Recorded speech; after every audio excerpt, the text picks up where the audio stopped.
Hello, I'm Dr. Anita Johnston, and I'd like to welcome you to Soul Stories at the Light of the Moon Cafe.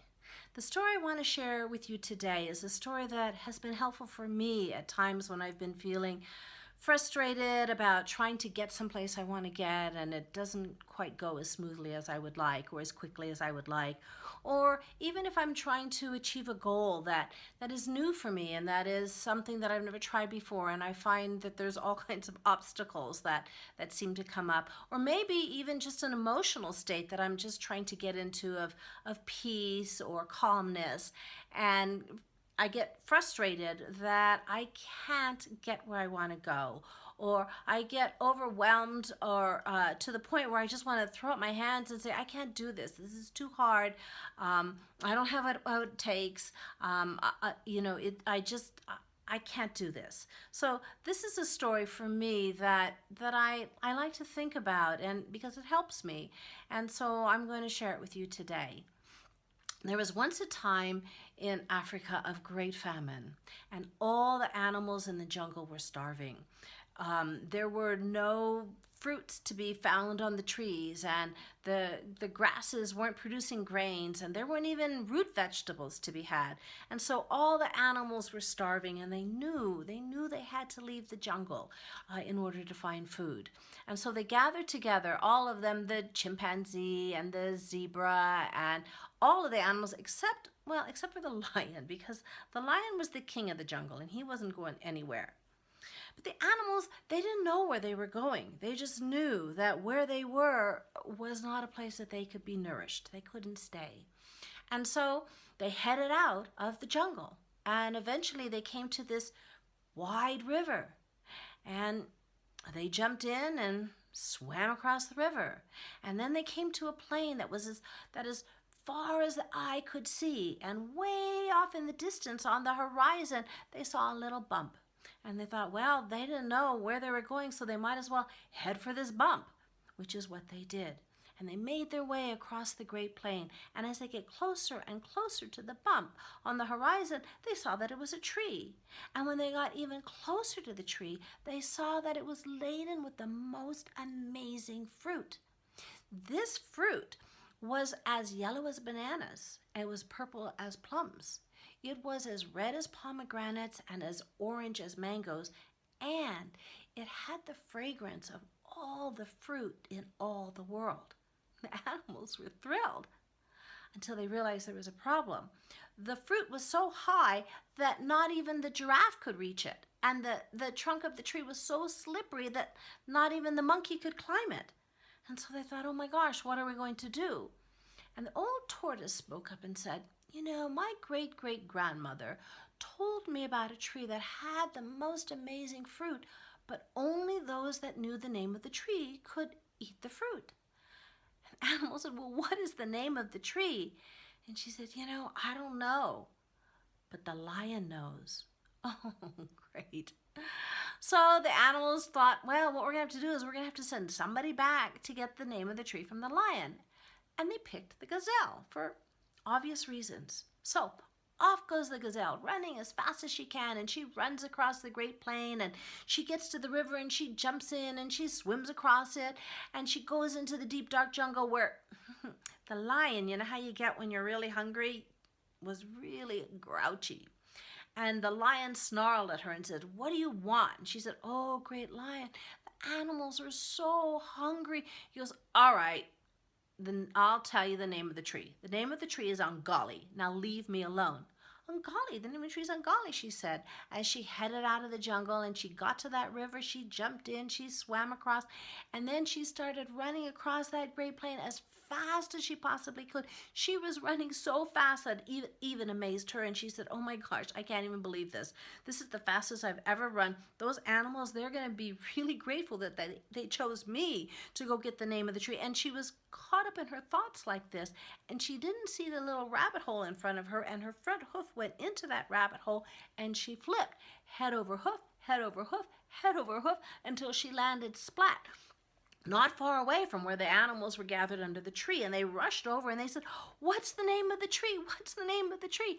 And she looked up at them, and all she saw were stars spinning around, and she said, I can't remember. Now the animals decided what were they going to do, and they realized, well, they had to send somebody else. So this time they chose the elephant for obvious reasons. So off goes the elephant, making her way across the great plain. She jumps into the river, she swims across it, she goes into the dark jungle where the lion is in a pretty foul mood by now. And the lion snarled at her and said, "What do you want?" And she said, "Oh, oh, great lion, the animals, they're so hungry." He goes, "All right, I told the gazelle the name of the tree is Ungali. Don't forget." Name she's Ungali. Name she's Ungali, she said as she left the dark jungle. She jumped into that river. She swam across it. She started across the plain going, imagine me forget. I'm an elephant. Elephants don't forget. In fact, I know all the names of all the trees in the jungle. And she started naming them. And I know all the names of all the trees in Africa. And she started naming all of them. And just as she was headed to naming all the trees in all the world, her foot went into that very same rabbit hole that had tripped the gazelle, and it fitted so perfectly that she couldn't get it out.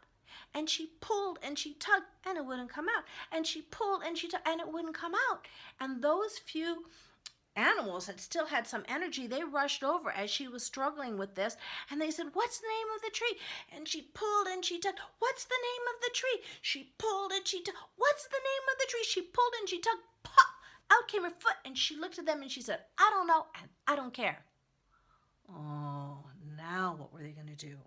And by now, the animals, they were pretty hungry and grouchy themselves, and so they started arguing amongst themselves about what to do. And the little turtle said, "Well, I'll go get the name of the tree." And they looked at that turtle and they went, "Yeah, right, you're small, you're slow, and you're young. I don't think so."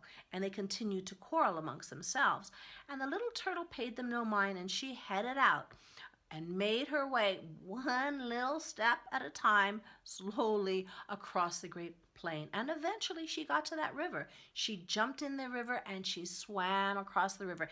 And then she went into the deep, dark jungle where the lion snarled at her and said, "What do you want?" She goes, "Oh, great lion, the animals are so..." She goes, "I told the gazelle, I told the elephant, the name of the tree is Ungali. I'm not going to tell you, so leave me alone."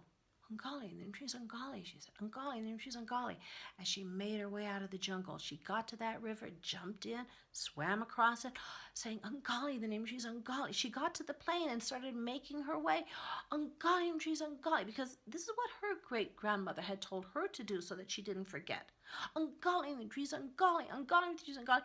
And then she fell into that very same rabbit hole that had tripped the gazelle and trapped the elephant. And as she tumbled down, she said, "Ungali, the name of the tree is Ungali, Ungali, the tree is Ungali." And as she made her way back out, she said, "Ungali, then she's Ungali, Ungali, she's Ungali." And as she made her way closer and closer to the animal, she said, "Ungali, then she's Ungali." And she got right up to them and said in the loudest voice she could muster, "Ungali, the name of the tree is Ungali." And when she did, the most amazing thing happened. The branches of the tree dropped, and the animals were able to eat all the fruit. In fact, they ate until they were full on a scale of 1 to 10, probably to maybe a 6, 7. Animals put that turtle up on their shoulders and they marched around the tree saying, "Ungali, the name of the tree is Ungali," so that they wouldn't forget. And they never did. So I tell you this story because it's a recovery story.